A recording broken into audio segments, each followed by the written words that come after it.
Halo guys, kembali dengan saya Kali Masada dari Akademi Kripto. Kita memasuki modul kedua mengenai Crypto Exit Strategy, cara memaksimalkan profits taking di market kripto. Sebelum video ini dimulai, nothing I say is financial advice. Video ini hanyalah analisa internal yang kita harapkan bisa membantu teman-teman melakukan analisa mandiri. Nah, sebelumnya udah saya jelasin nih ke teman-teman mengenai kenapa sih exit strategy itu sangat penting di market kripto dan kenapa satu-satunya cara kita bisa bahagia itu adalah klik tombol jual. Dan di sini kita akan jelaskan lebih mendalam mengapa teman-teman harus memiliki exit strategi di kripto. Jawabannya adalah market kripto, Bitcoin itu memiliki suatu siklus.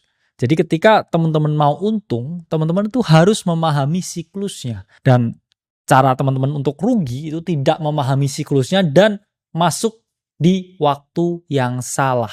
Jadi saya ngomong kalau teman-teman baru belajar kripto sekarang, baru masuk kripto di tahun ini, pertimbangkan kembali untuk sizing down atau merisikokan jauh lebih kecil daripada seharusnya. Karena ingat teman-teman, kamu yang tahu kripto sekarang itu tidak seawal, tidak se-early mereka yang udah tahu kripto dari tahun 2022. Yes, market ini masih mungkin mengalami kenaikan, tapi masih mungkin juga dia mengalami atau mulai mengalami yang namanya penurunan.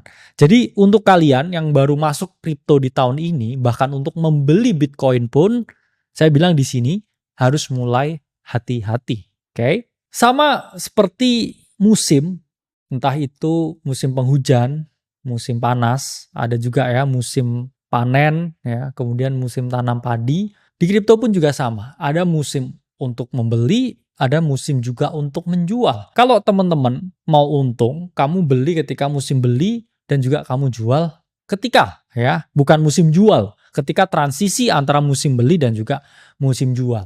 Sama juga nih ya, seperti mereka yang memanen padi. Ya mereka nggak nunggu dulu ya, kayak udah 100%, misalkan kayak cuacanya bagus dan hasil padinya bagus, tapi sebelum cuacanya bagus dan hasilnya bagus, mereka udah nyiapin dulu alatnya, kemudian punya planning, kita akan melakukan trimming ya, atau aset-aset yang kita bersihin ya, kita panen supaya kita bisa memperoleh keuntungan.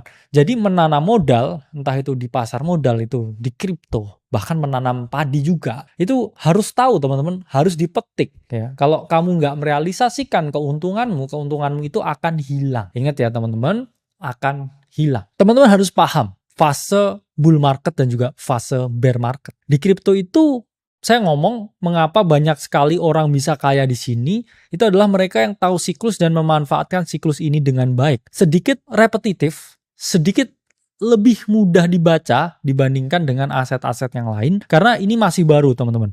Jadi kurang lebih ya pola dari siklus market kripto itu seperti ini. Hampir selalu ada siklus bull market di mana 3 tahun harga kripto, harga Bitcoin itu mengalami yang namanya kenaikan. Lalu di tahun keempat atau di tahun terakhir, itu 1 tahun harga itu mengalami yang namanya penurunan. Jadi ingat ya teman-teman, 1, 2, 3 hijau, 1 merah. 1, 2, 3 hijau, 1 merah. 1, 2, 3 hijau, 1 merah. Selalu seperti itu. Nah, kita ini di mana?